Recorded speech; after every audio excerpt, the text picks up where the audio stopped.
Body 70% water है, उसमें इतना वाटर जब हमारा होल्ड करती है तो हमारी मस्कुलैरिटी होती है उतनी ज़्यादा दिखती नहीं है, मसल्स उतनी ज़्यादा दिखती नहीं है, वेन्स नहीं दिखती है, पॉपअप नहीं होती है। जितनी ज़्यादा ड्राई हो जाएगी मसल्स उतनी ज़्यादा दिखेंगी। अब लोगों को यही होता है कि वो एब्स निकालने के लिए हर वक्त एब्स रहे तो हर वक्त पानी कम, जो फैट टिश्यू जहाँ पे स्टोर होता है एडिपोज टिश्यू होता है, तो हर किसी के अलग अलग जगह होता है। जैसे आपका कहीं और हो सकता है, किसी के बटक्स में होता है, किसी के थाइज में होता है ज़्यादा, जिसका जहाँ पे ज़्यादा टेंडेंसी होती है उसका फैट वहीं ज़्यादा स्टोर होता है। आप एब्स वैसे भी मेंटेन कर सकते हो, लेकिन आपको एक करेक्ट डाइट चाहिए, उस प्रोपोर्शन में खानी है अपनी डाइट। मैं कार्ब्स बिल्कुल नहीं खाता था, सोचता था कि कार्ब्स और फैट इसलिए नहीं खाता था, लगता था कि फैट खाने से फैट आ जाता है। फैट तो फैट है। सप्लीमेंट्स की जरूरत तब पड़ती है जब आपको बहुत बिजी शेड्यूल है, कोई सीईओ है उसके पास टाइम ही नहीं है खाना बनाए, अपनी प्रोटीन डाइट ले, उसकी बॉडी को नहीं पता कि प्रोटीन आ कहाँ से रहा है, प्रोटीन अंडों से आ रहा है, चिकन से आ रहा है, कि सप्लीमेंट से आ रहा है। आपने बॉडी बिल्डर्स को देखा होगा, चिकन राइस कितना बड़ा वो 7-8 अपने पूरे मील्स बना के वो पूरे तब निकलते हैं, और वो प्रोटीन सप्लीमेंट्स कभी आपने उनको खाते हुए नहीं देखा होगा। पुशअप्स लगाना स्टार्ट कर रहे हो तो आप कैसे स्टार्ट कर सकते हो? तो सबसे ऊपर जो स्टेयर है,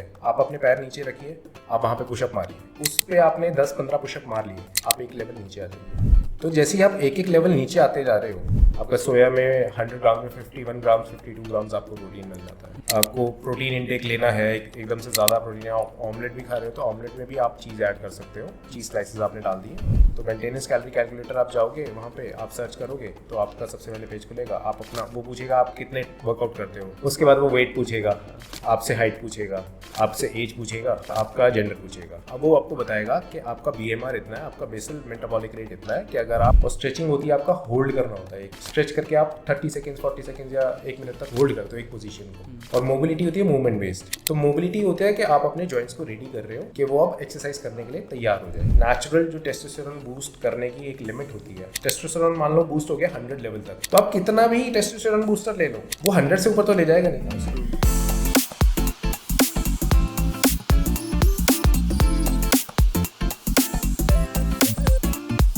तो सेफ तरीका क्या है यूएस में खर्चा कम करे और मस्ती ज़्यादा करे? ऐसा कौन सा फॉर्मूला है जो आपको लगता है कि अपने? वो तो वहीं जाके पता लगते हैं, क्योंकि आपके फ्रेंड्स ऐसे होने चाहिए। हमारे अच्छा, फ्रेंड्स चाहिए, वहीं के फ्रेंड्स चाहिए आपको। अच्छा, जो वहीं के फ्रेंड्स, लोकल।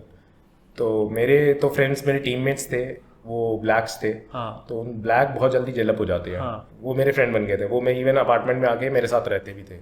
वो मेरे को घुमाते थे, वो मेरे को अम्यूजमेंट पार्क ले जाते थे। वो कहते थे देख हमें ना फास्ट एंट्री के लिए VIP पास चाहिए होगा, तो मैं VIP पास मैं ले लूँगा, टिकट्स के पैसे तू दे दे, VIP पास मैं ले देता हूँ। ऐसे ऐसे करके कर ले लेते थे, तो फास्ट एंट्री करवा देता था वो, क्योंकि उनको सब चीज़ें पता थी।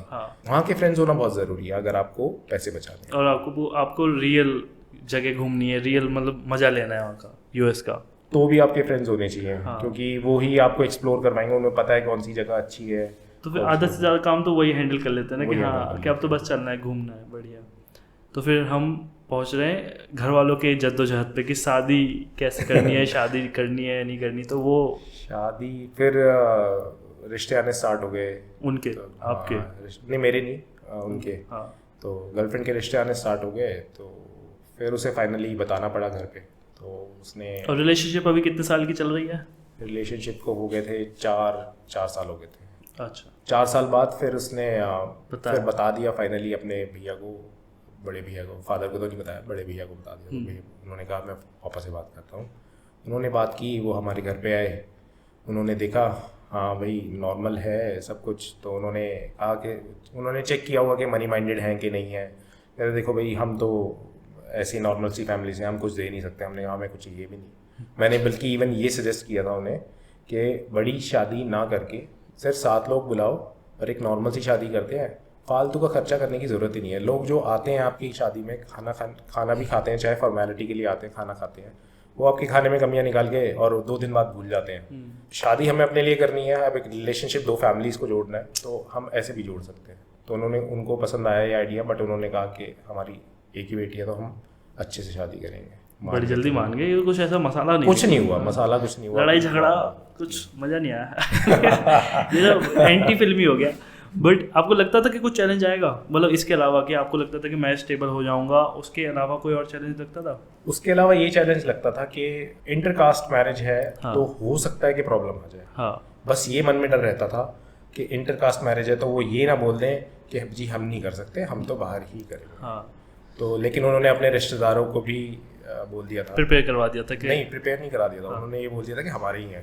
अच्छा हमारी कास्ट ही है। ऐसे जैसे कवर अप कर लेते हैं कि यार हमारी कास्ट से ही हमारी। क्योंकि एक बार हो जाएगी शादी हाँ, और फिर- इतना टाइम हो जाएगा तो फिर कोई क्वेश्चन नहीं करेगा। हाँ तो उन्होंने तो बोल बढ़िया। दिया। तो फिर उनके फिर बाद में आपको उन्होंने कब अपनाया, उन्हें ये कैसे पता चल गया कि चलो बंदा ठीक है? मतलब एक होता है ना कॉन्फिडेंस आना, कितने साल बाद उनको ये लगा कि, वरना जनरली लोग कंपेयर चेक करते रहते हैं शादी के बाद भी कि अच्छा आपके यहाँ ऐसा होता है, हमारे यहाँ ऐसा होता है, तो वो जनरली नॉलेज टेस्ट करते रहते हैं। तो अभी अब उस स्टेज पे हैं कि उनको हमने अपने सारे रिचुअल्स बताते रहते थे। हाँ। तो वो फॉलो करते रहते थे, उन्होंने कभी भी ऑब्जेक्ट नहीं किया किसी चीज़ को। उन्होंने हमें अपने रिचुअल्स बताए, हाँ। हमने उनके रिचुअल्स फॉलो करे। और चलो फिर हम आते हैं फिटनेस की साइड पे।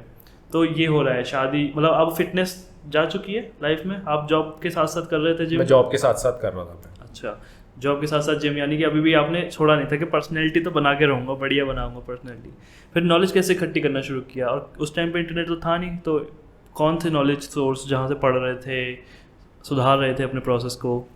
कोचेस मिले थे ऐसे कि कुछ अच्छे कोचेस मिल गए थे। तो मैंने क्या किया कि जैसे मेरी 2009 में मेरी शादी हुई थी, तो 2009 में शादी होने के बाद फिर मैंने थोड़ा अपनी डाइट पे और अपनी एक्सरसाइजेस पे ज़्यादा ध्यान देना स्टार्ट किया। तो मैं जो बल्कि रहता था वो मैं लीन होना, हालांकि मैं शादी से पहले ही लीन हो गया था, लेकिन अब मैंने लीन बॉडी बनानी स्टार्ट कर दी थी। तो मैं अपनी लीन डाइट मेंटेन करके रखा था कि मुझे एब्स चाहिए हर टाइम पे और वो सब चाहिए। लेकिन क्या होती है लीन डाइट, क्या होती है? कैलोरीज डेफिसिट पे रहना और कम खाना, और लेकिन आइडिया नहीं था प्रपोर्शन क्या होना चाहिए। उस टाइम पे भी नॉलेज नहीं थी। धीरे धीरे सीखा अपने कोचेस से, कोच मिले, अलग अलग कोच मिले, जिम चेंज किए बहुत सारे। फिर मैंने 2011 में मैंने सोचा कि एक शूट किया जाए। मेरे एक फ्रेंड ने शूट करवाया था और उसके एब्स मैंने देखा और शूट में बहुत अच्छे एब्स दिख रहे थे। फिर मैंने उससे पूछा कि तुमने ऐसा क्या किया कि वो इतना अच्छी बॉडी दिख रही है तुम्हारी उसमें? तो उसने मुझे बताया, फिर डाइट उसने थोड़ी सी नॉलेज दी और फिर मैंने भी वही चीज़ इम्प्लीमेंट की और फिर मैंने भी उसी फोटोग्राफर से शूट कराया। क्या बताया था उसने, बताओ तो हमें। उसने यही बताया था कि आपके वो कैलोरी डेफिसिट पे रहना होता है, प्रोटीन इंटेक ज़्यादा रखो अपना और कार्ब्स कम कर देने, कार्ब्स कर देने होते हैं आपको लास्ट में। फिर उसने मुझे ये बताया कि आपको जब आप जिस टाइम पे आप शूट के लिए जाओगे, आपको उस टाइम पे कार्ब्स इंटेक करना है अपना। आपको चॉकलेट खाओ, कोक पी लो या कुछ भी खाओ, कार्ब्स आपको इंटेक करना है जिससे आपकी बॉडी थोड़ी भरी भरी लगेगी। नहीं तो बिल्कुल डिप्लीटेड रहती है, बिल्कुल सूखी, बिल्कुल सूख जाती है। वैसे पानी भी तो बोलते हैं कि पानी रोक देते हैं, फिर पानी पी ले, मतलब पानी छोड़ देते हैं अगर एब्स निकालने होते हैं, तो ऐसा भी रहता है क्या? पानी एक्चुअली होता क्या है ना, पानी इसलिए छोड़ते हैं बॉडी बिल्डर्स को। अगर आप देखोगे होता क्या है, बॉडी जब जितनी ज़्यादा, बॉडी 70% वाटर है, 60 to 70% वाटर है, तो उसमें इतना वाटर जब हमारा होल्ड करती है तो हमारी जो मस्कुलैरिटी होती है उतनी ज़्यादा दिखती नहीं है, मसल्स उतनी ज़्यादा दिखती नहीं है, वेन्स नहीं दिखती हैं, पॉपअप नहीं होती है। तो लेकिन जब वाटर बॉडी से निकल जाता है तो बॉडी ड्राई हो जाती है। जितनी ज़्यादा ड्राई हो जाएगी मसल्स उतनी ज़्यादा दिखेंगी। अब लोगों को यही होता है कि वो एब्स निकालने के लिए हर वक्त एब्स रहे तो हर वक्त पानी कम भी है, लेकिन ऐसा नहीं होता। वो एक मिसकंसेप्शन है, क्योंकि आप हर वक्त तो बॉडी बिल्डिंग स्टेज पे खड़े होने के लिए नहीं जा रहे हो ना। वो लोग, फिर लोगों को ये आइडिया मिलता था कि यार वो बॉडी बिल्डर वहाँ पे उसने कंपटीशन खेला, उसने पानी छोड़ा हुआ है, उसके एब्स अच्छे दिख रहे हैं, मैं भी पानी छोड़ देता हूँ। कुछ ऐसे भी बोलते हैं कोई, खैर हम डाइट पे ही चलते हैं, मतलब बहुत सारी वो है कंट्रोवर्शियल टॉपिक है। कुछ ऐसे बोलते हैं कि कोई केमिकल ले लेते हैं, केमिकल नहीं पता क्या ले लेते हैं रात से, कंपटीशन एक दिन के एक रात पहले से या एक दिन पहले से, और कंपटीशन वाले दिन तक उनकी बॉडी का सारा पानी ड्रेन आउट हो जाता है, या सारा फैट तो नहीं पता नहीं, कुछ चीज़ ड्रेन आउट हो जाती है जिसकी वो टॉयलेट में निकल जाती है, जिसकी हाँ मुझे नहीं पता, लेकिन उसकी वजह से उनके एकदम से दिखने शुरू हो जाते हैं एब्स वगैरह, लेकिन एनर्जी डाउन रहती है। लेकिन पता नहीं, तो ऐसा होता है, करते हैं लोग? ऐसा होता है, ऐसा लोगों के अलग अलग तरीके हैं।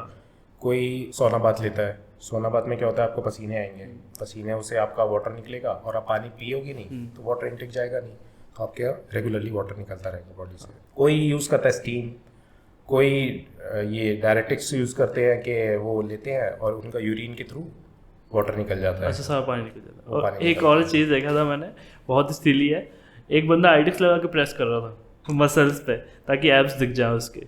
आयोडेक्स एक्चुअली होता ही है कि आयोडेक्स हीट क्रिएट करती है। हाँ, तो वो हीट क्रिएट करती है, आपकी स्वेटिंग होगी। हाँ, स्वेटिंग होगी तो पानी निकलेगा, प्रेस मतलब वो बेल्ट, हीट बेल्ट टाइप की जो लगा हीट रहती है। बेल्ट होगी, आप कुछ भी मोटिव, कुछ मतलब आपका मोटिव है कि आपका वाटर निकले तो body से। ये कितने इफेक्टिव है ऐसे जुगाड़ू मेथड, कितना? ये टेम्परेरी होते हैं, देखो हाँ हर चीज, अगर आप वाटर लूज कर रहे हो बॉडी से, दैट इज टेम्परेरी। हाँ क्योंकि आप जैसे ही पानी पियोगे वो वापस आ जाएगा बॉडी, हाँ। वो होल्ड करेगी। और जिसकी इसी टॉपिक को हम लेके आते हैं दोबारा से आपके एब्स की जर्नी पर। जब आपने फोटोशूट देखा तो फिर आपने कैसे सोचा कि मैं बनाऊंगा एब्स, तो कैसे बने, निकाले एब्स? तो फिर मैं चला गया बिल्कुल कैलोरी डेफिसिट पे, और प्रोटीन इंटेक मैंने हाई कर दिया। लेकिन बाकी नहीं पता था मुझे फैट्स खाने हैं कि नहीं खाने हैं, क्योंकि उस टाइम पे नॉलेज ही नहीं थी। तो फैट्स भी जीरो कर दिए, जिससे हार्मोन्स पूरे गड़बड़ा जाते हैं। हाँ तो टेस्टोस्टेरोन भी आपका लो हो जाता है, फैट्स नहीं खाओगे। फैट सॉल्युबल विटामिन जो होते हैं वो भी नहीं मिलते हैं, बॉडी एब्जॉर्ब नहीं करती है विटामिन। आप कितनी भी विटामिन की गोलियां खा लो, वो एब्जॉर्ब ही नहीं करेगी बॉडी, वो ऐसे निकल जाएगा। क्योंकि फैट से नहीं खा रहे हो, फैट एब्जॉर्ब ही फैट करता है उन्हें, तो वो बॉडी में एब्जॉर्ब ही नहीं होंगे।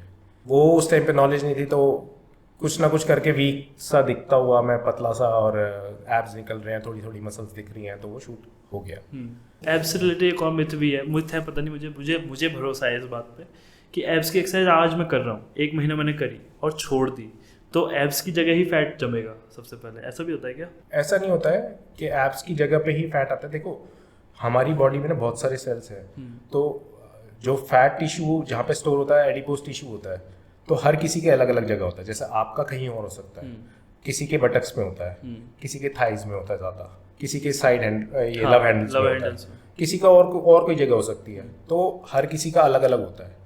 तो जिसका जहाँ पे ज़्यादा टेंडेंसी होती है उसका फैट वहीं ज़्यादा स्टोर होता है। तो जैसे वो आपने देखा होगा बहुत सारे लोगों के बटक एरिया में बहुत फैट डिपॉजिट, और बटक्स बहुत बड़े दिखते हैं, तो उनका टेंडेंसी होती है कि उनके वहाँ पे फैट सेल्स ज़्यादा है। तो जब वो फैट स्टोर होता है सबसे पहले वहीं जाके स्टोर होता है। हाँ। तो उन्हें कैलोरी डेफिसिट में रहेंगे वो, तभी वहाँ से वो फैट कम होगा। ओके, नहीं लेकिन ऐसा नहीं है कि एब्स कर रहा है कोई बंदा, एब्स छोड़ देगा तो उसके और मतलब उसका और मोटा पेट निकलेगा। एब्स लगाता रहेगा रेगुलर तो कंट्रोल में रहेगा, पर एब्स करने छोड़ दिए तो वैसे तो अगर वो एब्स नहीं कर रहा था तो उसका पेट नहीं निकल रहा था, पर उसने जैसे एब्स करे, एक्टिवेट किया वो वाली मसल्स, और फिर जब छोड़े तो उस मसल्स ने फैट गेन किया, और उसकी वजह से और उसका पेट जो पहले भी नहीं था और पेट निकल गया। तो उसने वर्कआउट छोड़ दिया। हाँ वर्कआउट छोड़ने के बाद अगर आप डाइट मेंटेन करते हो हाँ तो आपका मसल लॉस तो होगा, हाँ। क्योंकि आप रेजिस्टेंस ट्रेनिंग नहीं कर रहे हो, तो मसल लॉस तो होगा। लेकिन अगर आप डाइट मेंटेन कर रहे हो तो आपको में फैट बहुत ज़्यादा नहीं आएगा, अगर आप अपनी मेंटेनेंस और कैलोरीज डाइट मेंटेन कैसे करें? मतलब क्या पहले तो मानो जैसे हम घर में हैं, अब आप प्रोटीन को तो छोड़ अभी आते हैं, आपने कैसे डाइट मेंटेन करी उसके बाद, जब आपको पता चल गया कि यार मतलब आप चले गए, फोटोशूट करा लिया, बना लिया, फिर उसके बाद आपने और कैसे निकाला कि डाइट कैसी रहनी चाहिए, मेरा बॉडी टाइप क्या है, मेरा क्या कह सकते हैं वेट, मुझे अगर इतना पहुंचना है तो मैं कैसे कैसे हिसाब किताब बिठाऊं, कैसे वो मैथ्स लगाई? मैं पहले बहुत लीन रहने लग गया था, तो फिर मैंने सोचा कि यार लीन में ना मुझे बहुत वीकनेस फील होने लगी कि यार मैं हमेशा डिप्लीटेड कार्ब्स नहीं खाता हूँ, हमेशा एब्स मेंटेन करके रखने की कोशिश करता हूँ। हालांकि नॉलेज नहीं थी इसलिए वो होता था वो चीज़। आप एब्स वैसे भी मेंटेन कर सकते हो, लेकिन आपको एक डाइट, करेक्ट डाइट चाहिए उसके लिए, आपको प्रोपोर्शन में खानी है अपनी डाइट। मैं कार्ब्स बिल्कुल नहीं खाता था, सोचता था कि कार्ब्स खाऊंगा तो वाटर आ जाएगा, वाटर लोड हो जाएगा, वाटर के कारण मेरे एब्स नहीं दिखेंगे। और फैट इसलिए नहीं खाता था, लगता था कि फैट खाने से फैट आ जाता है। फैट तो फैट है, हाँ फैट है, वो फैट चढ़ा देगा, जबकि लेकिन ऐसा बिल्कुल नहीं होता है। जो भी लोग जाते हैं अपने फैट लॉस जर्नी पे या वेट लॉस जर्नी, वो सबसे पहले फैट बर्न करते हैं। जबकि मैटर जो करता है वो ओवरऑल कैलोरीज मैटर करती है आपकी। अगर आपको 2000 कैलोरी की ज़रूरत है दिन में, आप तीनों चीज़ें खाओ, कार्ब्स भी खाओ, फैट्स भी खाओ, प्रोटीन्स भी खाओ, लेकिन अगर आप 2000 कैलोरी से ऊपर खाओगे तब आपके में फैट आएगा, बॉडी में फैट आएगा। लेकिन अगर मैं कहता हूँ आप 1900 कैलोरीज खा रहे हो तो फैट कैसे आएगा? तो 100 जो कैलोरीज आप 2000 कैलोरी की ज़रूरत है और आप 1900 कैलोरी रहे हो, तो जो 100 कैलोरीज है वो तो स्टोर्ड जो अंदर कैलोरीज है बॉडी में, वो तो वहीं से बर्न हो रही है, फैट तो आएगा ही नहीं। आपका कौन था फिर डाइट के लेवल पे, आपने कैसे ज्ञान इकट्ठा किया या फिर कैसे कैलकुलेट करना शुरू किया? कि क्योंकि अब ये बड़ा क्वेश्चन रहता है कि हम कैलकुलेट करना, हमारे 1 चम्मच आधा चम्मच वाला ही लॉजिक चल रहा है। अब आप बॉडी बिल्डिंग के लेवल पे, फिटनेस के लेवल पे लोग अब वो यूज़ करते हैं, वेट मशीन यूज़ करते हैं कि इतना छोटी छोटी चम्मच आ गई है, वो हम सब इंस्टाग्राम वगैरह पे देखते हैं। लेकिन उस टाइम पर भी ये हो रहा था, या आपने कैसे कैलकुलेट करना शुरू किया कि इतना नमक डालूंगा, या अलग खाना बनता था? तो वो प्रोसेस है पूरा। उस टाइम पे इतना कैलकुलेशन का नहीं आया था जब मैं कर रहा था। तो मैंने क्या किया था, मैंने एक चीज़ इम्प्लीमेंट कर रही थी कि जब मुझे भूख लगेगी मैं सिर्फ तभी खाना खाऊंगा, मैं बाकी कुछ भी नहीं करूँगा। अगर मैं कैलकुलेट नहीं कर सकता हूँ अपनी कैलोरीज तो मेरे को जब भूख लगेगी ना, मैं सिर्फ तभी खाना खाऊंगा और हर अपनी मील में प्रोटीन क्वांटिटी और फैट क्वांटिटी अच्छी रखूंगा। तो मेरे अच्छी का को मतलब? कि उसमें सफिशिएंट फैट हो। जैसे अगर मैं ऑमलेट बना रहा हूँ, ऑमलेट में खाऊंगा 1 चम्मच घी डाल के, ठीक है, घी से मुझे फैट मिल रहा है। ऑमलेट में भी अंडे होल एग का बना रहा हूँ, तो उसमें भी मुझे फैट मिल रहा है और मुझे प्रोटीन भी मिल रहा है। तो मैं उसमें वेजीज डाल रहा हूँ, मुझे फाइबर मिल रहा है। तो वो पूरा एक कॉम्बिनेशन बना के वैसे फिर मैंने खाना स्टार्ट किया। फिर वहाँ से मुझे इंप्रूवमेंट दिखनी स्टार्ट हुई कि हाँ, एक्सपेरिमेंट करना पड़ता है एक्चुअली। आप अगर आपको नॉलेज नहीं है ना, आप नई नई चीज़ें एक्सपेरिमेंट करते हो अपनी बॉडी, तभी आपको पता लगता और है। उस टाइम आप प्रोटीन ले रहे थे अलग से सप्लीमेंट? सप्लीमेंट मैंने बहुत लिया सब प्रोटीन सप्लीमेंट। कौन कौन सी कंपनी ट्राई कर ली? सारी ही कंपनी ट्राई कर ली होंगी, iso pure, iso sensation, ultimate nutrition, on, मतलब सब कुछ ही ट्राई कर लिया है। और किसका लगा सबसे ज़्यादा? कैसे मतलब पता आप कैसे पता चलता था कि ये वाला प्रोटीन खा रहा हूँ कुछ अलग फील हो रहा है, या गेन लगता था? मतलब क्या ये सब कंपनी एक जैसा ही बना रही है या फिर कुछ डिफरेंशिएट है? सारी कंपनीज ऑलमोस्ट सिमिलर बना रही हैं, बट थोड़ा सा डिफरेंस होता है आपका कि आपकी बॉडी को क्या सूट कर रहा है। आपका ऐसा भी होता है कि आपकी स्टमक अपसेट हो जाती है कोई प्रोटीन खा के, और कोई प्रोटीन आपको बहुत अच्छा सूट करता है। तो मेन उस पर डिपेंड करता है कि आपको सूट। एक ये लॉजिक है, आपने भी सुना होगा बहुत, अब तो आप तो बहुत सालों से फिटनेस के उसमें हो, स्ट्रीम में हो, कि प्रोटीन खाया था तो पेट खराब हो गया। और कुछ इवन हमारे घर में भी बोलते थे, बहुत सारे घरों में बोलता है कि प्रोटीन मत खाओ क्योंकि पेट खराब हो जाएगा, या बोलते भी है लीवर खराब हो जाएगा, लीवर पर इम्पैक्ट डालता है। तो कितना सच है ये, और क्यों ही होता है, अगर होता भी है तो केसेस जो एक आध है भी? अगर किसी को पहले से कोई प्रॉब्लम है, हाँ, ठीक है, अगर उसने प्रोटीन खा लिया, जैसे अभी एक रिसेंटली थोड़े टाइम पहले यूके में एक डेथ हुई थी, उनको उस बच्चे को कोई प्रॉब्लम थी, मेरे को एग्जैक्टली प्रॉब्लम का नाम याद नहीं है, लेकिन उनको कोई प्रॉब्लम थी और उन्होंने प्रोटीन पाउडर खा लिया, तो वो उन्हें सूट नहीं किया क्योंकि उन्हें इंटरनली पहले से कोई प्रॉब्लम थी, इसलिए उनको उससे साइड इफेक्ट हुआ। ठीक है, जनरली लोगों को नहीं होता है, लेकिन वो जो केसेस होते हैं वो बहुत कम केसेस होते हैं। तो उनको अगर पहले से इंटरनली कोई प्रॉब्लम है तो वो प्रोटीन को बदनाम कर देते हैं। और कब लेना चाहिए प्रोटीन? जब बॉडी बिल्डिंग की जर्नी में या फिर इवन जिम की जर्नी में भी कोई बंदा 10, क्योंकि किसी ने भी स्टार्ट किया है, 1 महीना ही हुआ है, 2 महीने ही हुए हैं ऐसे जिम करते हुए, तो सबसे पहले उसे करना क्या चाहिए? पहले तो उन्हें नेचुरल डाइट से अपना लेना चाहिए प्रोटीन। हाँ, 1 महीने मतलब बंदे ने फीस जमा करी है जिम की पहली बार, अब वो क्या करे? उसको शुरू कर दिया पिच करना सबने कि भैया ये कर ले, तो उसका जिम रूटीन क्या होना चाहिए, डाइट रूटीन क्या होना चाहिए? अगर वो देखो वर्कआउट करता है तो सबसे पहली बात कि सप्लीमेंट्स को आपको ज़रूरत तब पड़ती है जब आपको बहुत बिजी शेड्यूल है। आप मान लीजिए कोई सीईओ है, उसके पास टाइम ही नहीं है कि वो खाना बनाए, अपनी प्रोटीन डाइट ले, तब उसकी बॉडी को नहीं पता कि प्रोटीन आ कहाँ से रहा है। प्रोटीन अंडों से आ रहा है कि चिकन से आ रहा है कि सप्लीमेंट से आ रहा है, बॉडी को नहीं पता। बॉडी को सिर्फ ये पता है कि प्रोटीन आ रहा है। बायो अवेलेबिलिटी अलग अलग हो सकती है, एब्जॉर्प्शन रेट अलग अलग हो सकता है सबका, लेकिन बॉडी को सिर्फ पता है कि प्रोटीन आ रहा है बॉडी में। तो लेकिन सब लोग सोचते ही हैं कि हमें अगर जिम जाना है तो हम प्रोटीन सप्लीमेंट जो है वो मैंडेटरी है। वो मैंडेटरी आपका तब होता है जब आपका शेड्यूल बहुत ज़्यादा बिजी है, जब आप प्रोटीन डाइट खाने में नहीं ले पा रहे हो। अगर आपने बॉडी बिल्डर्स को देखा होगा, रोनी कॉलमैन या जे कटलर, वो चिकन राइस कितना बड़ा, वो 7-8 अपने पूरे मील्स बना के वो पूरे तब निकलते हैं। और वो प्रोटीन सप्लीमेंट्स कभी आपने उनको खाते हुए नहीं देखा होगा। वो शायद प्री वर्कआउट टाइप ले लेते होंगे, लेकिन प्री वर्कआउट ले लेते होंगे, लेकिन वो प्रोटीन सप्लीमेंट्स बहुत ही कम खाते हैं।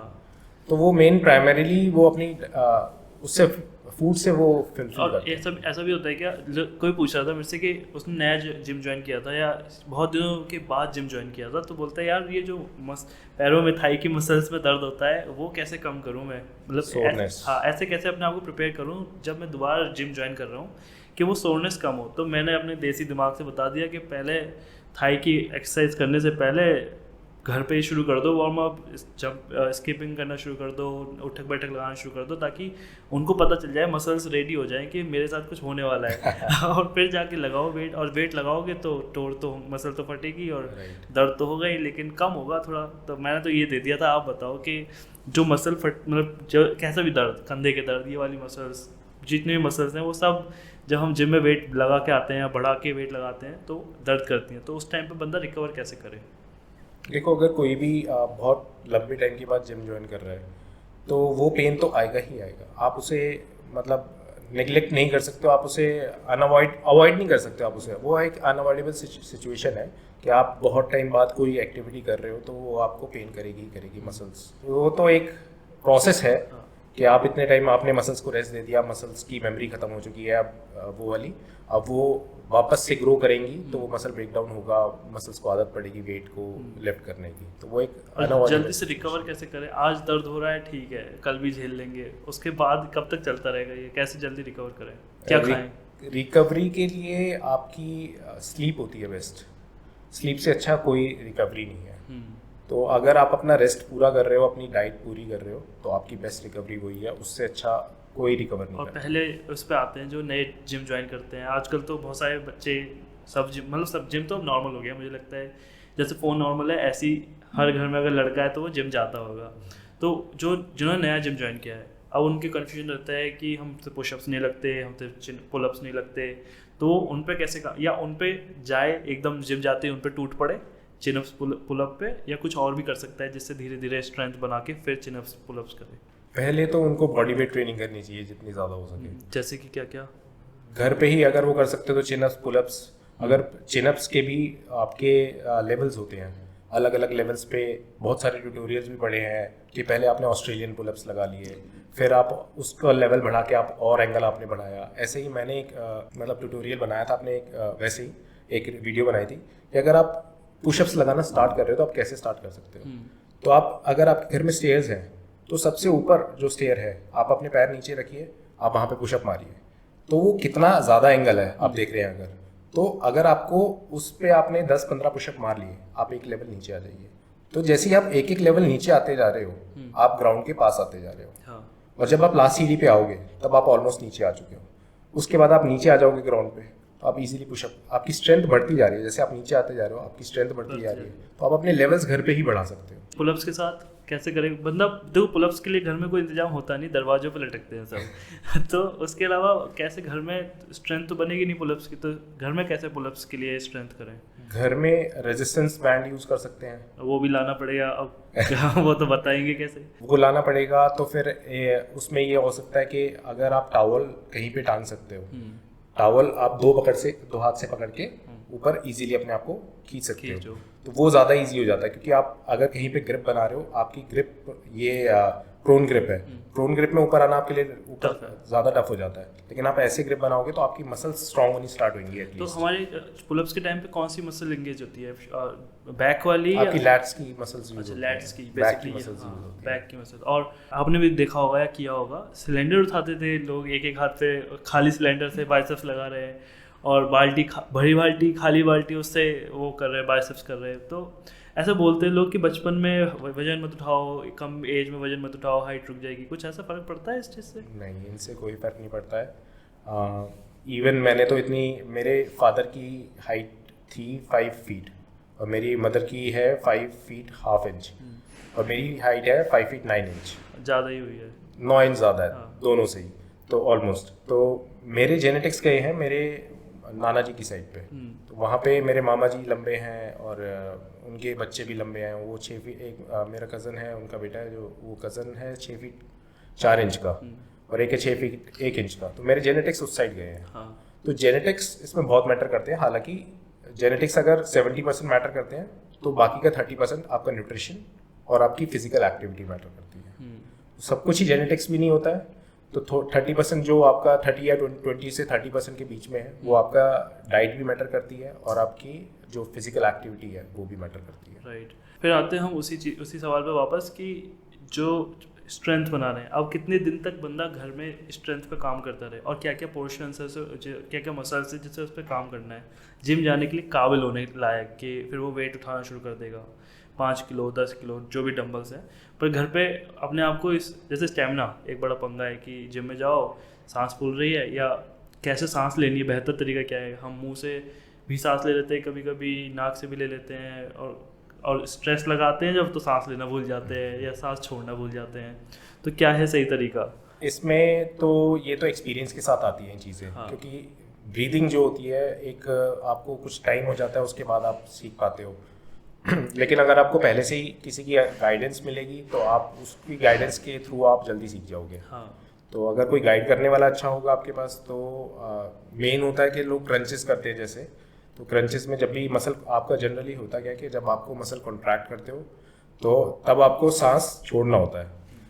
तो जैसे अगर मैंने मसल कॉन्ट्रैक्ट किया और जब मैं इसेंट्रिक मोशन में जा रहा हूँ तो मैंने सांस ली, तो यही एक प्रोसीजर होता है जो फॉलो करना होता है, बट उसको इम्प्लीमेंट करने में बहुत टाइम लग जाता है। तो जब आपके पास गाइडेंस सही होती है तब आप उसको इम्प्लीमेंट कर सकते हो, नहीं तो आपको फिर यूट्यूब के ट्यूटोरियल्स देखने पड़ेंगे, अपने खुद यूट्यूब के ज्ञान इकट्ठा करना पड़ेगा। और जनरली लोग भूल जाते हैं ना, क्योंकि यहाँ तो चलो समझ में आ गया क्योंकि यहाँ तो फोकस और दिमाग है, पर डेडलिफ्ट है, डेडलिफ्ट में बहुत सारे लोग बेहोश हो जाते हैं, वेट उठाने के बाद छोड़ेंगे तो एकदम बेहोश हो गए क्योंकि उन्होंने छोड़ तो दी थी सांस उठाने में, ली नहीं। तो ये आपने कब समझा इस इक्वेशन को कि ब्रीदिंग भी बहुत मैटर करती है? या कुछ हुए जिम में किसी आपने देखा कांड वांड जिम में के चोटें लग रही है लोगों के? मैंने तो बहुत सारे लोगों को देखा है कि केबल टूट गई, लग गई केबल, वेट गिर गया किसी पे। तो आपके यहाँ होता था कुछ एक्सीडेंट वगैरह जिम में? हो जाते थे, कभी कभी तो होते ही हैं। जैसे किसी ने वेट करते एक्सरसाइज करते करते वेट ऊपर से छोड़ दिया तो वो उछल के किसी के पैर पे लग गया। हाँ।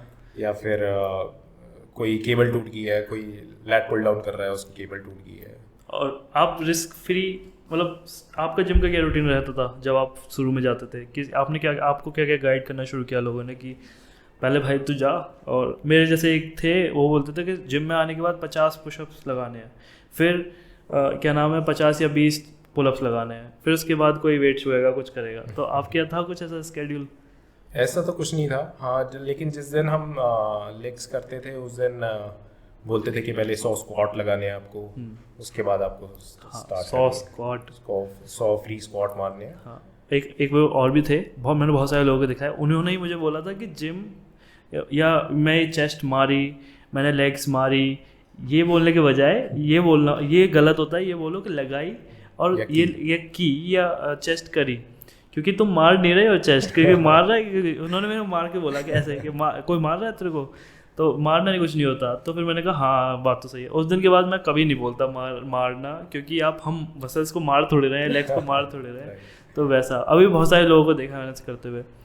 खैर हम जिम वाली जर्नी पे दोबारा चलते हैं, और कुछ यही सारे क्वेश्चन हैं जो मुझे लगता है डाइट का एक क्वेश्चन आ जाता है, जो शुरुआत में जो बंदे ज्वाइन करते हैं कि वो घर पे आके कहते हैं कि खाना तो है ही लेकिन और दो मुझे, क्योंकि भूख बढ़ती है, और क्या खाना चाहिए। फिर उन्हें ऐसा स्प्राउट्स हो गए जैसे एक एग्जांपल है, और क्या खा सकते हैं वो? घर का खाना लो आप, कुछ भी खा सकते हो घर में। मतलब अगर आपको प्रोटीन, आपको बस हर अपनी मील में प्रोटीन ज़्यादा रखना है।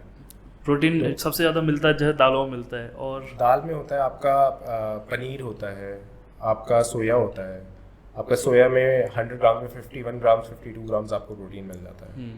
आपका चीज़ में होता है, ये जो चीज़ स्लाइसेस आते हैं, मैं तो अपने फ्रेंड्स को या अपने कलीग्स को और अपने क्लाइंट्स को रिकमेंड भी करता हूँ कि अगर आप को प्रोटीन इंटेक लेना है, एकदम से ज़्यादा प्रोटीन है, आप ऑमलेट भी खा रहे हो तो ऑमलेट में भी आप चीज़ ऐड कर सकते हो। चीज़ स्लाइसेस आपने डाल दिए तो इसमें ये पंगा आता है ना कि बंदा अगर खा रहा है चीज़, प्रोटीन, ये सब मतलब फैट खा रहा है और पचा नहीं रहा है उसे, तो जम जाएगा वो ऐसी जाके? वो जमेगा तो कहीं नहीं। हाँ। लेकिन ये है कि हाँ, अगर आप अपनी calories, required calorie, maintenance calories से ज़्यादा खा रहे हो तो ये पता कैसे चलता है कि मेरा वेट इतना, मेरी कैलोरीज की नीड इतनी, ये कैसे पता चलता है? ये आपका है ना कैलकुलेशन, एक कैलकुलेटर आता है। आप जैसे गूगल पे जाओगे, कैलोरी कैलकुलेटर, आप मेंटेनेंस कैलोरी कैलकुलेटर बोलते हैं। तो मेंटेनेंस कैलोरी कैलकुलेटर आप जाओगे, वहाँ पे आप सर्च करोगे तो आपका सबसे पहले पेज खुलेगा। आप अपना वो पूछेगा आप कितने टाइम्स वर्कआउट करते हो पूरे वीक में। जीरो लिख देगा, मैं तो जीरो लिख दूंगा। आपने जीरो लिख दिया। उसके बाद वो वेट पूछेगा, आपसे हाइट पूछेगा, आपसे एज पूछेगा और आपका जेंडर पूछेगा। फिर वो आपको, जब आप सब कुछ डाल दोगे, आप कैलकुलेट का ऑप्शन आएगा। अब वो आपको बताएगा कि आपका BMR इतना है, आपका बेसल मेटाबॉलिक रेट इतना है, कि अगर आप नॉर्मली कोई एक्टिविटी नहीं करते हो और ऐसे ही रहते हो तो आपको, आपकी बॉडी को फंक्शन करने के लिए इतनी कैलोरीज की ज़रूरत है। 1400 कैलोरीज से उसने बता दिया। और आप एक्सरसाइज नहीं करते हो तो उसने बता दिया कि आपको 1600, 1700, 1800 कैलोरीज की ज़रूरत है, जो कि आपकी मेंटेनेंस कैलोरीज है।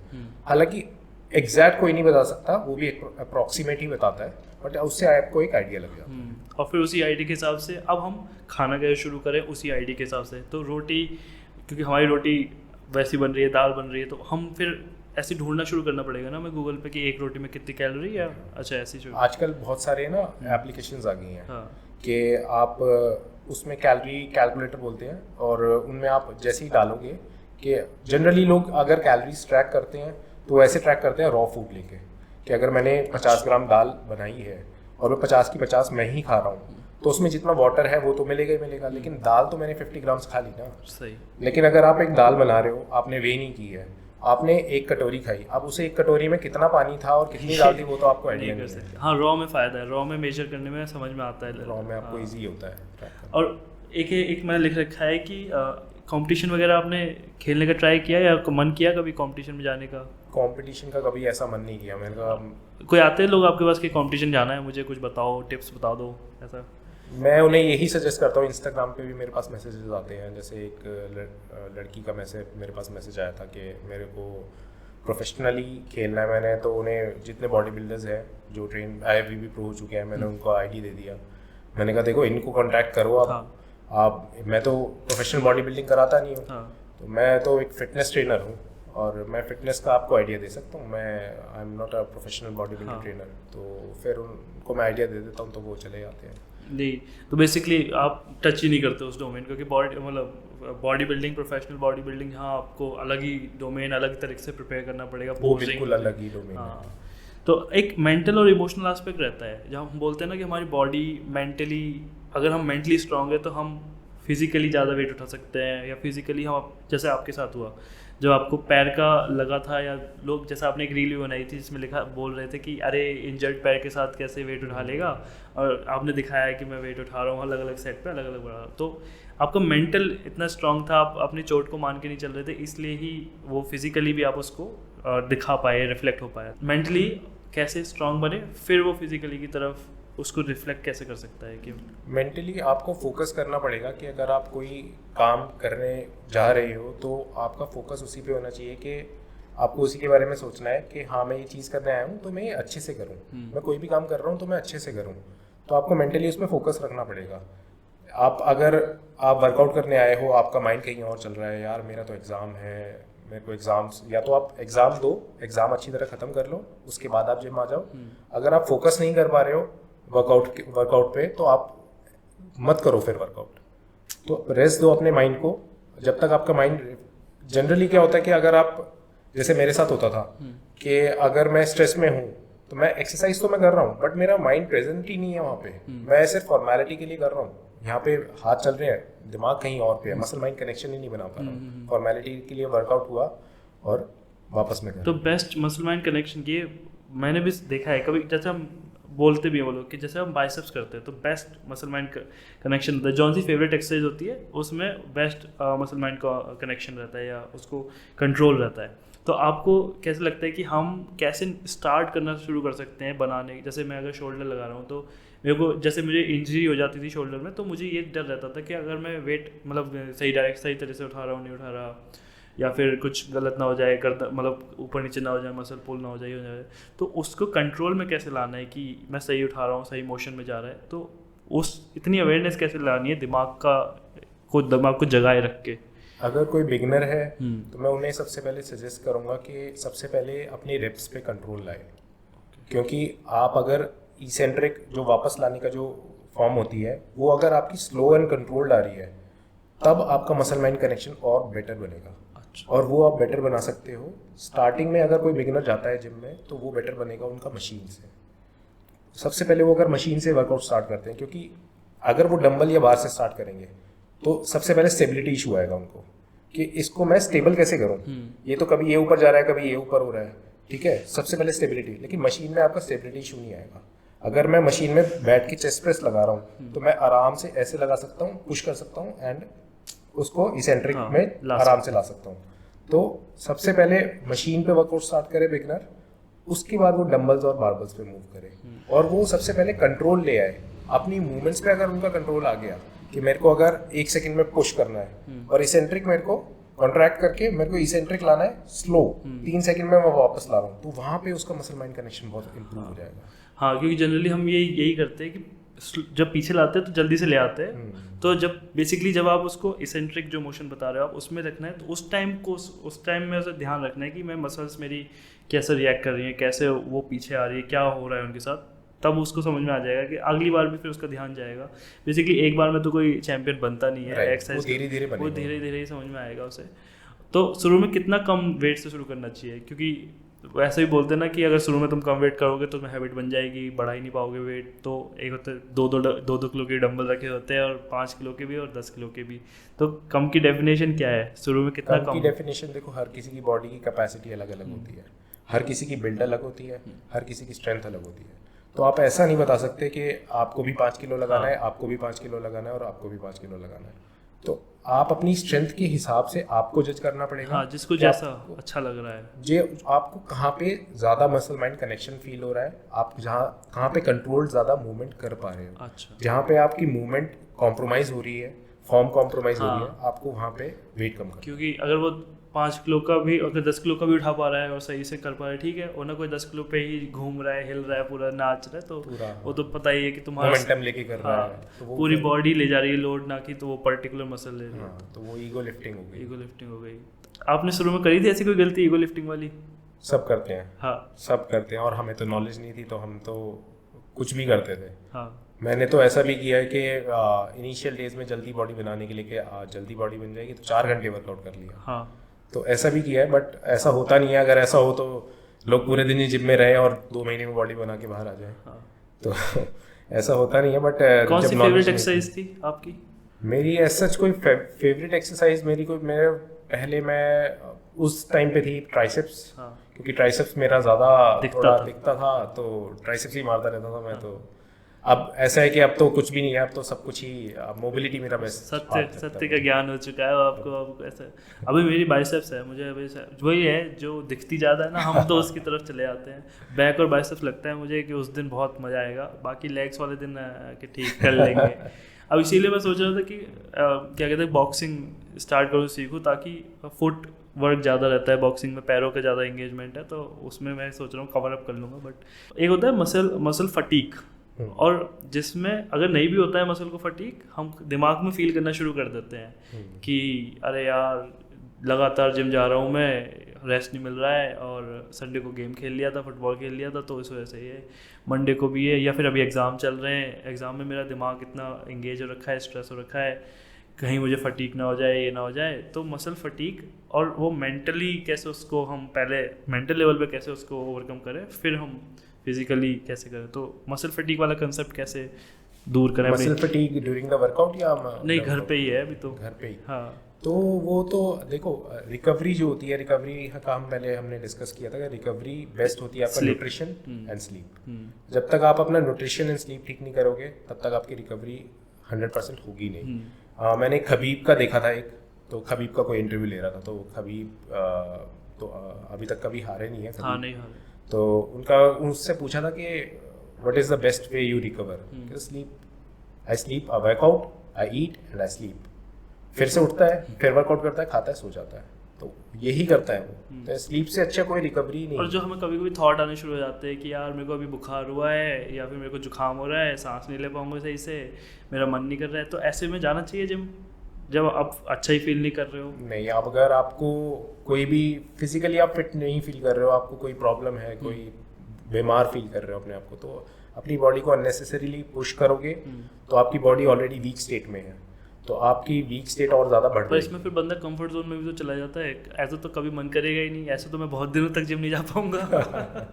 वो तो आपको पुश करना पड़ेगा, या तो आपके पास पार्टनर ऐसा हो, नहीं तो आपको खुद ही पुश करना पड़ेगा अपने आप को जिम जाने के लिए, क्योंकि आप हेल्थ आपकी है, तो आपको ही पुश करना पड़ेगा। आप अब क्या न्यूट्रिशन डाइट फॉलो करते हो? कितना कैलोरीज पे चल रहा है अभी सिस्टम? अभी तो मैं कैलोरी सिस्टम नहीं है, मैंने आपको बताया था कि जब भूख लगती है मैं सिर्फ तब खाता हूं। अभी भी वही फॉर्मूला, क्योंकि कैलोरीज काउंट करना एक बहुत सरदर्दी का काम हर किसी के लिए नहीं होता।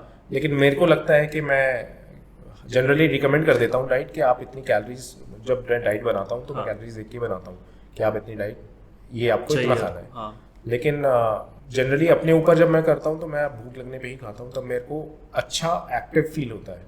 अगर मैं पर्टिकुलरली क्योंकि ऐसा होता है कि आपकी बॉडी अलग अलग स्टेट में, किसी दिन आपका फिजिकल वर्कआउट ज़्यादा हो जाता है, कहीं जाना है, काम से जाना है, तो आपका पैदल चलना ज़्यादा हो गया, तो उसके हिसाब से वो ऑटोमेटिकली चेंज हो जाता है। ट्रू। बेसिकली आप अभी भी उसी लॉजिक पे स्टिक कर रहे हो कि जब आपका अंदर से सिस्टम बोलता है कि खाना है, कुछ खाना है, तो कितना खाना है। मतलब ऐसा भी होता है ना कि जब हम वेट गेन कर रहे हैं, मसल गेन कर रहे हैं, तब तो हम खा लेंगे खूब उस हिसाब से कि पेट भर लेंगे, या फिर हमें जितना भी हमारा, आपका तो अब डिफ़ॉल्ट हो चुका होगा, आपको पता होगा मैं इतना खाऊंगा तो मेरी मसल गेन हो जाएगी, और कम खाऊंगा तो मैं उस पर कटिंग पे चल रहा हूँ। बट जिसको नहीं पता वो कैसे एस्टिमेट लगा ले कि मुझे अब गेन करना है। गेन तो खैर गेन तो एक मेरे को लगता है गेन तो हो ही जाएगा, आप खाते जाओ, गेन तो गेन है, उसको फिर जाके जिम कर लो तो गेन है। बस कट करने के टाइम पे सोचना पड़ता है, कितना कॉन्शियस होना पड़ेगा उसे।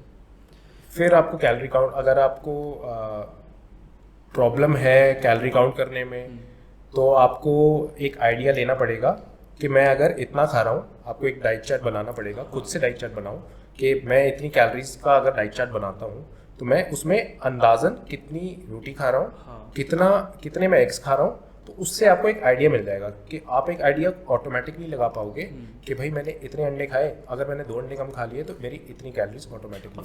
फिटनेस की इंडस्ट्री में पैसा वैसा कैसे कमते हैं जनरली लोगों की, क्या मनी स्ट्रीम्स है वो तो मैं खुद अभी फाइंड आउट तलाश कर रहा हूँ। लेकिन कुछ लोग करते हैं ना, अपने प्रोटीन की कंपनी खोल लेते हैं, सप्लीमेंट की कंपनी खोल लेते हैं, कुछ लोग जिम इक्विपमेंट खोल लेते हैं या जिम भी खोल लेते हैं अपना। तो आपको क्या लगता है, आपने देखा है इंडस्ट्री को कैसे बदल रही है ओवर द टाइम, और अब आगे जाके क्या हाल होगा फ्यूचर? जिम्स में मेरे को लगता है कि जिम्स में कंपटीशन बहुत ज़्यादा बन गया है, हर दूसरे कदम पे अब जिम खुल गए हैं, बहुत ज़्यादा कंपटीशन है जिम्स में। जनरली लोगों ने यही किया है, मेरे जो नोन कोचेज़ हैं, मतलब जो मेरे टाइम जब मैंने स्टार्ट किया था, वो उन सब कोचेज़ ने अब अपने, वो ट्रेनर्स थे पहले, अब उन्होंने अपने जिम्स खोल लिया है। जिम्स ओवर द टाइम बहुत चेंज हो गए हैं। पहले तो देसी जिम हुआ करते थे, और पहले होता था लोहे का वेट, जो आवाज़ आती थी खन खन आवाज़, डंबल भी लोहे के ही होते थे पहले, पेच लगते थे उनके साइड में ऐसे, तो वेल्ड होते थे वो। और लेकिन अब पूरा चेंज हो चुका है, अब पूरा। क्या लगता है फ्यूचर क्या है अब इसका, कैसे इंडस्ट्री अब आगे जाके कितना एडवांस हो जाएगी? इंडस्ट्री मुझे लग रहा है आगे जाके तो और इम्प्रूव होने वाली है, क्योंकि लोग कॉन्शियस हो रहे हैं। कोरोना के बाद लोगों को पता लगा है कि हेल्थ की क्या वैल्यू है, तो वो अब कॉन्शियस, और कोरोना के बाद वो वर्क फ्रॉम होम बढ़ गया उनका, तो उन्हें पता लगा कि उनको क्या प्रॉब्लम्स हो रही हैं। तो उसके बाद उनको पता लग रहा है कि हमें ये प्रॉब्लम्स ज़्यादा हो रही हैं, तो अब हमें फिट रहने की ज़रूरत है अगर हमें लंबा जीना है तो नहीं तो फिर से कोई ऐसी प्रॉब्लम आई तो हम ही सबसे पहले टारगेट होंगे। हालांकि टारगेट तो कोई भी हो सकता है। नहीं, आपको क्या लगता है कि अब जैसे जिम में अब बैड बॉडी पॉस्चर पे आते हैं कि आईटी फील्ड है, इवन मेरे को लगता है बैड बॉडी पॉस्चर अब सबकी ज़िंदगी का हिस्सा बन चुका है। जैसे ही वो फ़ोन आता है और ऐसे हम फ़ोन कर लेते हैं तो गर्दन तो हमारी जाती है। तो बैड बॉडी पॉस्चर किस चीज़ से ठीक होता है? और ये सेगमेंट हम उधर भी जा सकते हैं, स्ट्रेचिंग और मोबिलिटी की तरफ भी, क्योंकि बैड बॉडी पॉस्चर पहले तो पता ही नहीं चल पाता कि मेरा ख़राब है भी नहीं, क्योंकि अब जनरली आप जब भी जज करते हो, जब या तो शीशे के सामने खड़े हो या कोई कह दे या फिर फिजियोथेरेपी की ज़रूरत पड़ जाए, 3 ये एक रास्ते हैं। तो फिर कैसे जिम में कैसे इंक्लूड करना शुरू करें अपने एक्सरसाइज लाइफ रूटीन में, क्योंकि ऑलरेडी हम बहुत भरे हुए हैं एक्सरसाइज के स्केड्यूल से कि भैया पहले मंडे ये करनी है, ट्यूसडे ये करनी है, वेडनेसडे ये करनी है। अब कार्डियो करने के लिए टाइम निकालते नहीं है, ये और एक और आ गया है स्ट्रेचिंग और मोबिलिटी। तो कैसे इन सबको बैलेंस करना है? अगर कोई बिल्कुल कितना मिनट, अगर कोई बिल्कुल मसल, मैं एक वैसे ही एग्जांपल दूंगा, कोई मतलब सिर्फ अपनी फिटनेस मेंटेन करना चाहता है, कॉर्पोरेट से है, तो वो ऐसे कर सकते हैं कि पुश पुल लेग्स करें। एक दिन पुश कर लिया, देन एक दिन का गैप, देन मोबिलिटी कर ली एक दिन, देन एक दिन पुल कर लिया, देन एक दिन कार्डियो कर लिया, देन एक दिन फिर लेग्स कर लिया एक दिन। मतलब ऑल्टरनेट डेज पे उनकी रेजिस्टेंस ट्रेनिंग हो रही है, वेट ट्रेनिंग हो रही है, और ऑल्टरनेट डेज पे वो अपनी बाकी की चीज़ों पे काम कर रहे हैं। एक दिन कार्डियो कर लिया, एक दिन मोबिलिटी कर ली, फिर से मोबिलिटी कर ली। अगर मोबिलिटी की ज़्यादा स्टिफनेस है बॉडी में तो फिर से मोबिलिटी कर ली।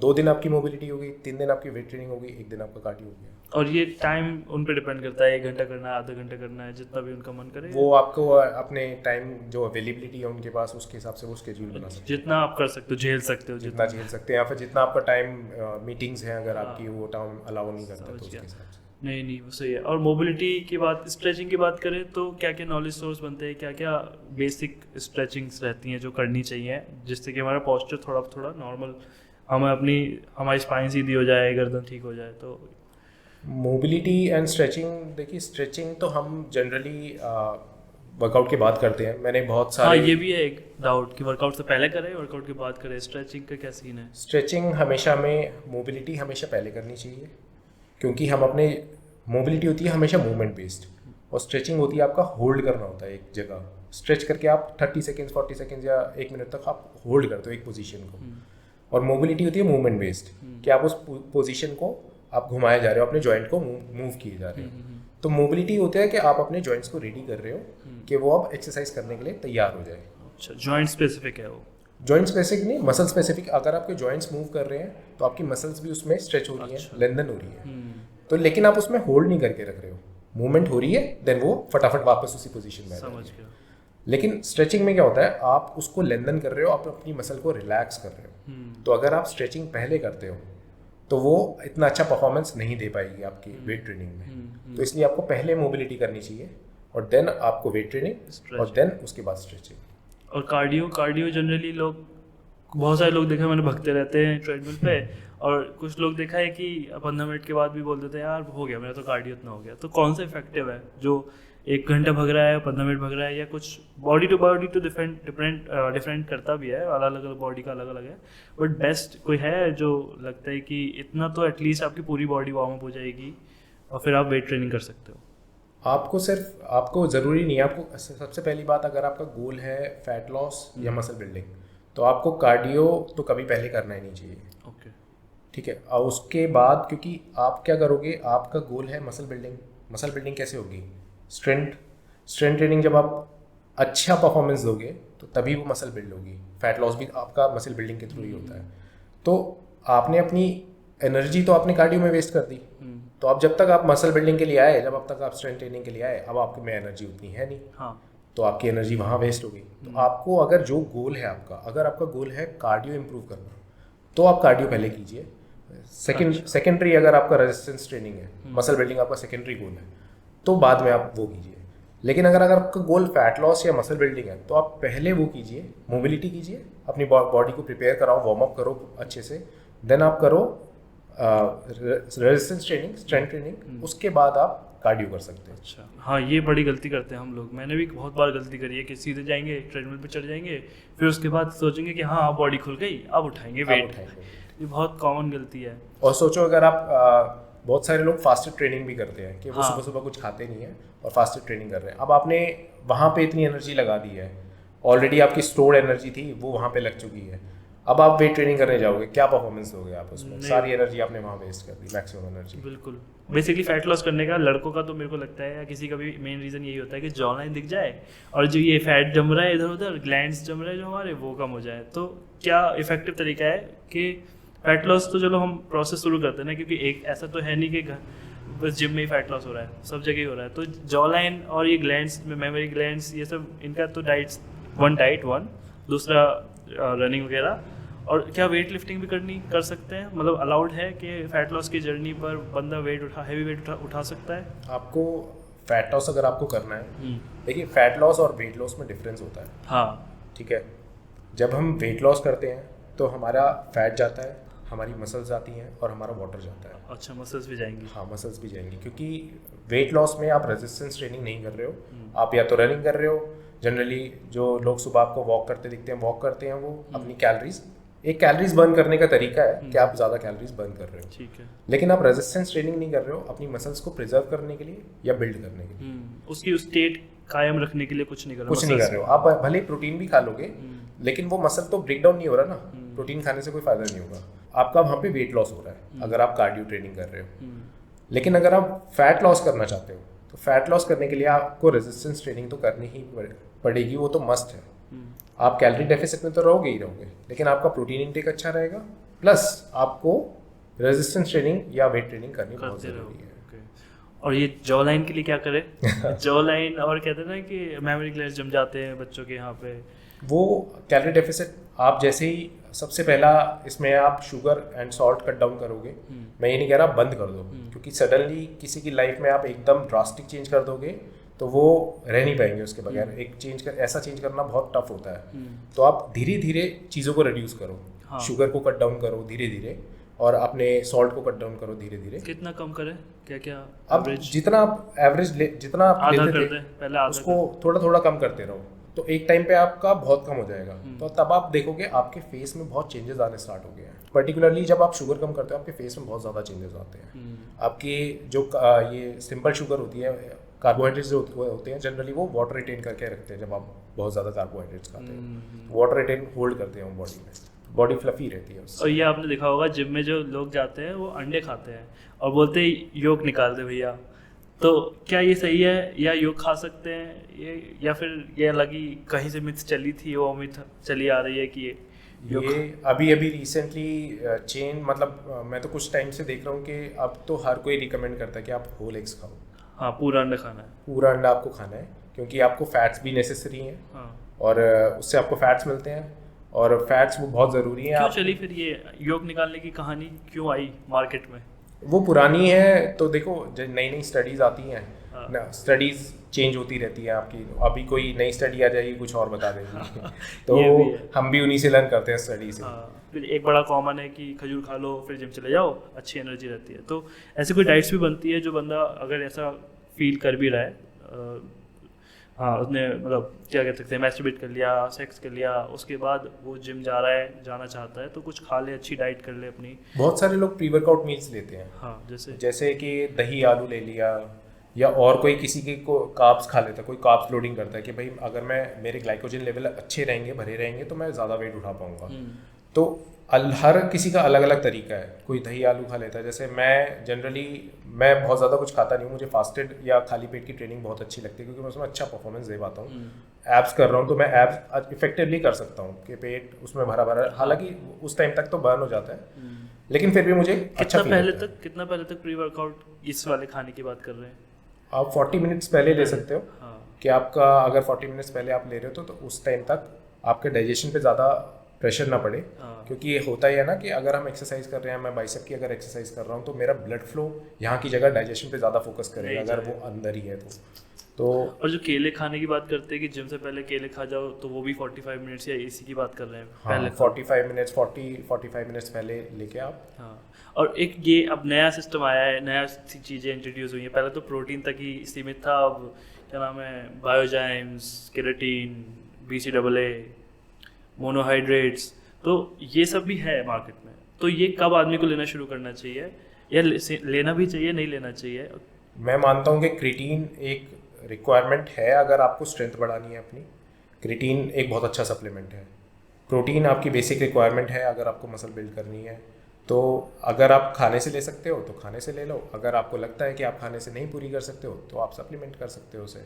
बाकी BCAA और बाकी सप्लीमेंट्स ऐसे हैं कि अगर आपके अपनी प्रोटीन इंटेक पूरी नहीं कर पाते हो पूरे दिन की, तब वो आपके लिए इफेक्टिव है। अगर आप इंटेक पूरी कर रहे हो तो आपके लिए कोई काम नहीं करेगा, जो फ्लश हो जाएंगे ऐसे ही, वो फिर आपके लिए वेस्ट है। क्योंकि BCAA में 3 अमीनो एसिड्स होते हैं, तो वो 3 अमीनो, अगर आपका प्रोटीन इंटेक ही पूरा है पूरे दिन का, तो वो 3 अमीनो एसिड को कुछ एक्स्ट्रा आपको नहीं देंगे। अच्छा। क्योंकि वो बाहर से भी आपको प्रोटीन इंटेक में भी तो मिल रहे हैं। ट्रू। तो बेसिकली हम ये मान के चल रहे हैं जितना हमारी बॉडी को चाहिए, जितना हम मेहनत कर रहे हैं, जितना हमारी बॉडी को चाहिए वो उतना इस्तेमाल करेगी। आप कुछ भी एक्स्ट्रा डालते रहो वो फ्लश ही होगा, मतलब वो वेस्ट किसी काम का नहीं आएगा। ट्रू। अब जैसे लोग टेस्टोस्टेरोन बूस्टर लेते हैं, आपकी नेचुरल जो टेस्टोस्टेरोन बूस्ट करने की एक लिमिट होती है, ठीक है। आप एक्स्ट्रा कितना भी टेस्टोस्टेरोन डालो, आपका एक मतलब आपका आप टेस्टोस्टेरोन मान लो बूस्ट हो गया 100 लेवल तक, ठीक है। किसी का टेस्टोस्टेरोन लेवल 100 लेवल तक बूस्ट हो गया और 100 से ऊपर आप जा नहीं सकते।